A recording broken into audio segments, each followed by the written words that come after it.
Assalamualaikum warahmatullahi wabarakatuh.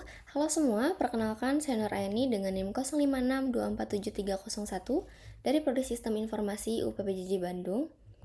Di sini saya akan membuat tugas video guna memenuhi tugas 3 pada mata kuliah Basis Data STSI 4105 dengan dosen pengampu Bapak Sudirman. Baik, langsung saja saya buka filenya, file soal. Di sini, tugas 3, saya diminta untuk melakukan praktikum transaksi dan melakukan praktikum basis data terdistribusi. Langsung saja ke pengerjaan yang pertama. Kita buka XM.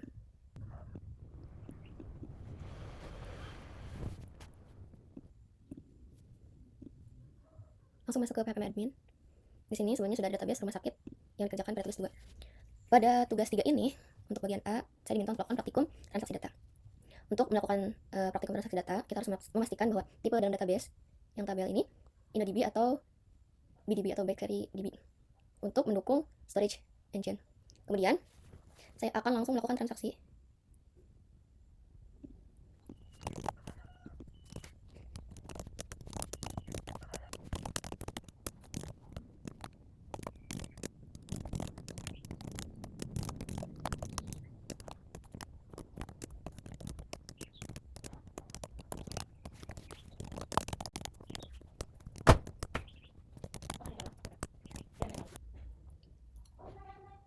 Pada transaksi satu ini dilakukan memasukkan data pada tabel pasien dengan value ID pasien 30 dengan nama Gina berjenis kelamin perempuan dari Indramayu. Kemudian commit ini adalah perintah yang menandakan bahwa perintah transaksi telah dilakukan dan terjadi perubahan data. Kita coba go. Di sini sudah terbuat, kita execute. Nah, di sini Gina sudah muncul. Pada ID pasien 30 Gina sudah muncul. Kita lanjut ke ini.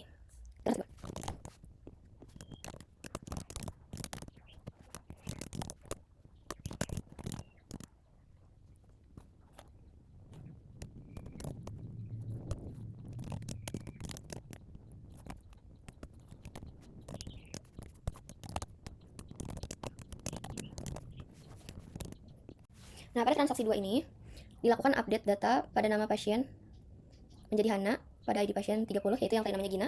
Kemudian di sini dilakukan rollback. Rollback itu adalah perintah yang menggugurkan atau membatalkan perubahan data. Kemudian di commit seperti yang saya sudah katakan tadi bahwa ini adalah perintah yang menandakan bahwa perintah transaksi telah selesai, telah dilakukan.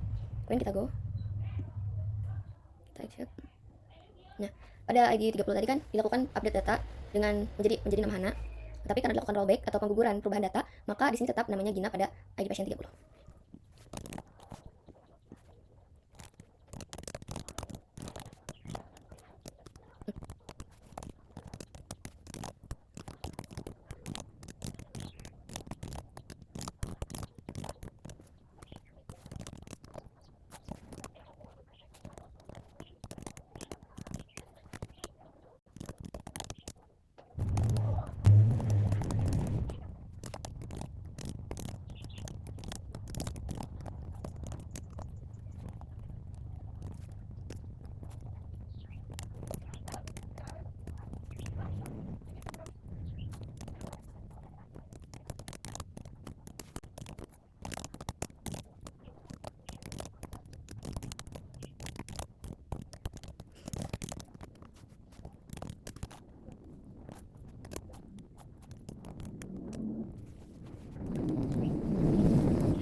Nah, pada transaksi 3 ini dilakukan pertama menambahkan data pada tabel pasien dengan ID 31 bernama Riri berjenis kelamin perempuan berasal dari Subang, alamatnya Subang. Kemudian save point. Save point atau checkpoint ini adalah titik akhir kembali.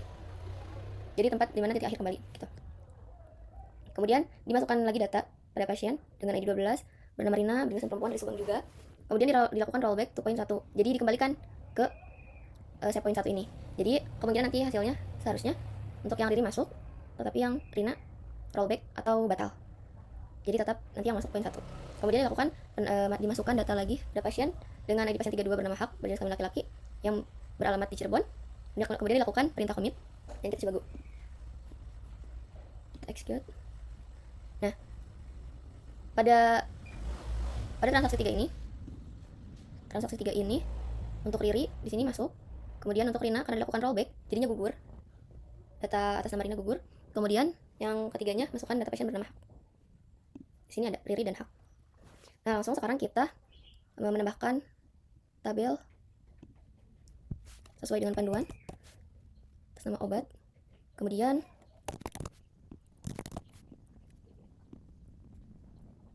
kode obat, kode obat.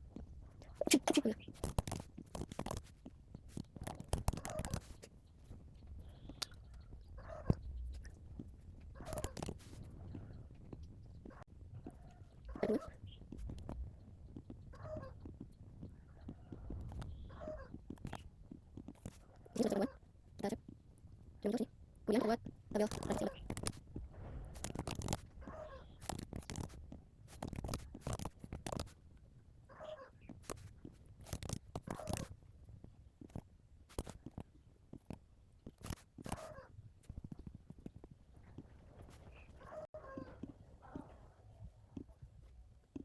Kita save. Nah, di sini sudah muncul tabel transaksi obat. Di sini saya akan masukkan dulu obatnya.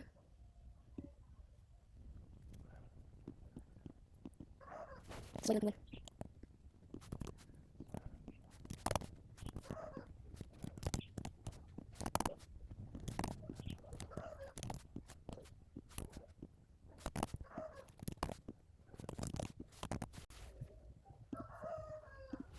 Nah, ini data obat yang sudah dimasukkan sesuai dengan buku panduan.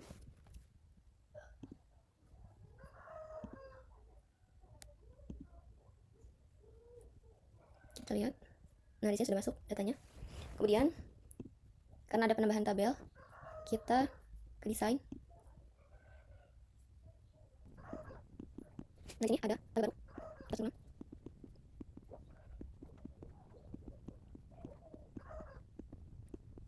Kita dulu.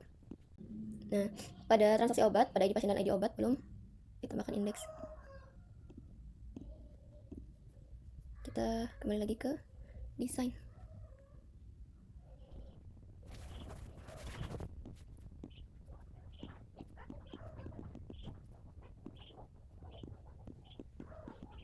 Nah, di sini sudah terjadi beban baru. Setelah ini, kita akan coba masuk ke trigger. Transaksi obat.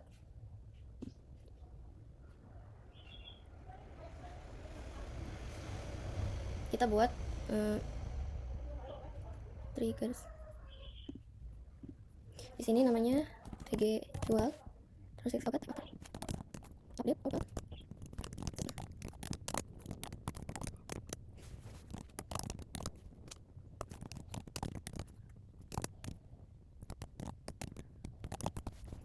Ini tag jual. Update obat, set stok obat, itu stok obat dikurangi new jumlah obat. Kita coba go. Oke. Kita coba lakukan pemanggilan trigger. Pasien bernama Ginanjar. Lakukan preskripsi obat dengan jumlah obat 10. Coba. Hasil kita cek tadi. Nah, obatnya habis stoknya. Di sini dilakukan transaksi 2 kali. Jadi stok yang jumlahnya 20 sudah habis karena dilakukan 2 kali transaksi obat, dan keduanya 10 jadi 20 habis. Jadi begitu. Kemudian saya akan lanjutkan pada bagian B, pada terdistribusi data terdistribusi. Nah, kemudian di sini saya akan melakukan praktikum pada bagian B, yaitu data terdistribusi. Di sini sebelumnya saya ingin menjelaskan mengenai penyesuaian terkait device yang digunakan. Pada panduan digunakan Windows 10 sebagai komputer 1 atau master, dan Ubuntu Linux sebagai komputer 2. Pada saat ini saya menggunakan Matchbook sebagai master atau komputer 1, dan Ubuntu Linux dari UTM sebagai komputer 2 atau slave. Di sini saya buka terminal dari master dan dari UTM. Sebelumnya saya sudah melakukan replikasi untuk membuktikan. Saya cek kembali.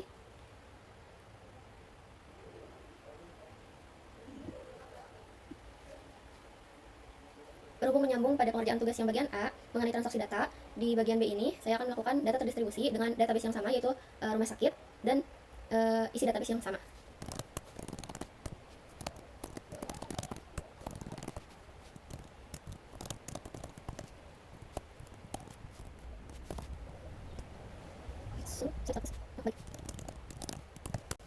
Nah, di sini bisa dilihat untuk slab IO running dan slab SQL running itu berstatus yes, yang artinya replikasi antara komputer 1 atau master dan komputer 2 atau slab itu sudah sama atau sudah terhubung. Kemudian, di sini saya akan mengecek dulu isi database-nya. Di sini ada database rumah sakit.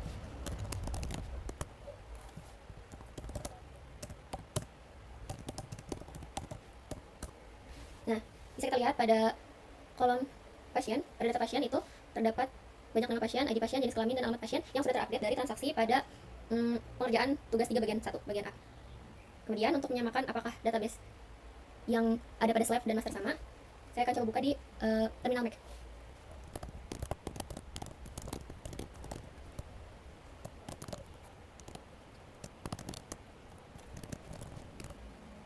Nah, pada komputer 1 atau master juga terdapat database rumah sakit. Nah, kita bisa lihat isi data pada data pasien antara komputer 1 dan komputer 2, antara master dan slave itu sama isi datanya. Kemudian di sini saya akan langsung melakukan data terdistribusi atau replikasi.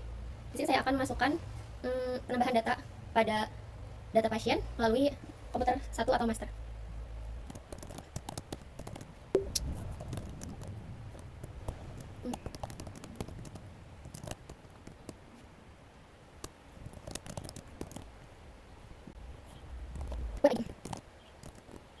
Di sini saya masukkan data baru pada data pasien dengan ID pasien 12 dengan nama Ika, berjenis kelamin perempuan, dan beralamat di Bandung.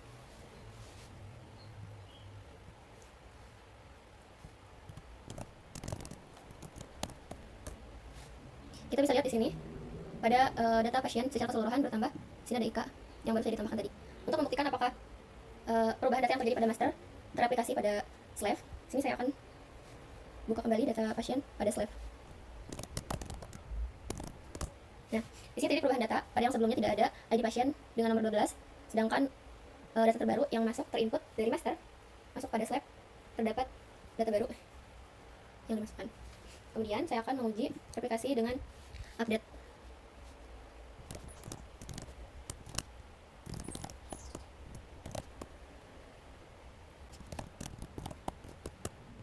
Nah, di sini saya melakukan update pasien pada alamat pasien ID 12 menjadi Cimahi. Kita cek kebenarannya. Nah, bisa kita lihat di sini pada data yang belum terupdate tadi, sebelum melakukan update, Ika itu beralamat di Bandung. Setelah dilakukan update, Ika memiliki alamat di Cimahi. Kita buktikan kembali pada komputer slave. Nah, di sini bisa kita lihat perbedaannya. Pada ID pasien 12 bernama Ika, berjenis kelamin perempuan, terjadi perubahan data pada alamat pasien. Kemudian yang terakhir saya akan melakukan replikasi pada master dengan delete.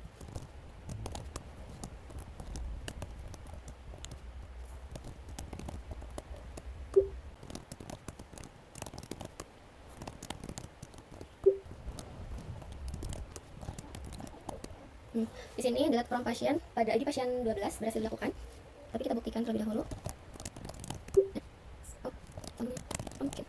Nah, di sini bisa kita lihat bahwa yang dihapus, yang di-delete tadi kan pada ID pasien 12, sebelumnya masih ada ID 12 dengan nama pasien Ika. Setelah dilakukan delete, nama Ika terhapus. Kita buktikan juga di komputer slave. Nah, kita bisa lihat perubahan data yang terjadi setelah melakukan delete pada ID pasien 12. Maka kesimpulannya untuk tugas 3 pada bagian B ini, perubahan data yang terjadi pada database rumah sakit melalui server master yang direplikasi pada server slave berhasil direplikasikan. Maka ini menunjukkan atau membuktikan bahwa data terdistribusi berhasil dilakukan menggunakan master slave. Terima kasih, mohon maaf apabila ada kesalahan. Semoga video ini memenuhi kriteria penugasan. Terima kasih. Wassalamualaikum warahmatullahi wabarakatuh.